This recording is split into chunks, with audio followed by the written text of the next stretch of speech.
নমস্কাৰ, নমস্কাৰ। আপোনাৰ নামটো? মোৰ নাম আনামুল ইছলাম। জিলা? জিলা মৰিগাঁও ডিষ্ট্ৰিক্ট। মৰিগাঁও। আচ্ছা, আপুনি যে এই তিয়হটো লগালে চিনজেণ্টাৰ আফ্ৰিন, আফ্ৰিন তো প্ৰথমবাৰ কৰিছে ন? মই প্ৰথমবাৰেই কৰিছোঁ। তো কেনেকুৱা পালে এই তিয়হটো কৰি? উৎপাদনত ভাল, উৎপাদন ভাল পাইছে? সোৱাদ আছে। আৰু কিমান দিনত প্ৰথম ফল ছিঙিছে? এইটো 45 দিনতে হৈছে। 45 দিনত ছিঙিছে। 45 দিনত। কোন মাহত লগাইছিলে আপুনি? এইটো জানুৱাৰী? জানুৱাৰীত লগাইছোঁ। জানুৱাৰীত ফেব্ৰুৱাৰী। ফেব্ৰুৱাৰীত লগাইছিলে। তো ফেব্ৰুৱাৰীৰ 15-20 মানত 15 চাগে আপুনি লগাইছে। তো এটা আমি যদি গছৰ প্ৰকৃতি চাইছোঁ, গছত কোনো ধৰণৰ বেমাৰ আজাৰ নাই। আমাৰ জানো?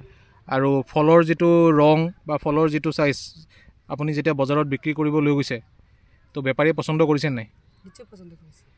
পচন্দ কৰিছে। পচন্দ কৰিছে। তো তিয়হটোত আপুনি এনে কি ভাল পাইছে বেছিকৈ? এইটো উৎপাদনত ভাল, খোৱাটো ভাল লাগিছে। আৰু বেপাৰীয়েও বেছি টানিছে। টানিছে। ঠিক আছে। আৰু অহাবাৰলৈ যদি এই তিয়হটো আকৌ আহে, আপুনি কৰিবনে খেতি? হয়, নিশ্চয় কৰিম। ঠিক আছে, বহুত বহুত ধন্যবাদ।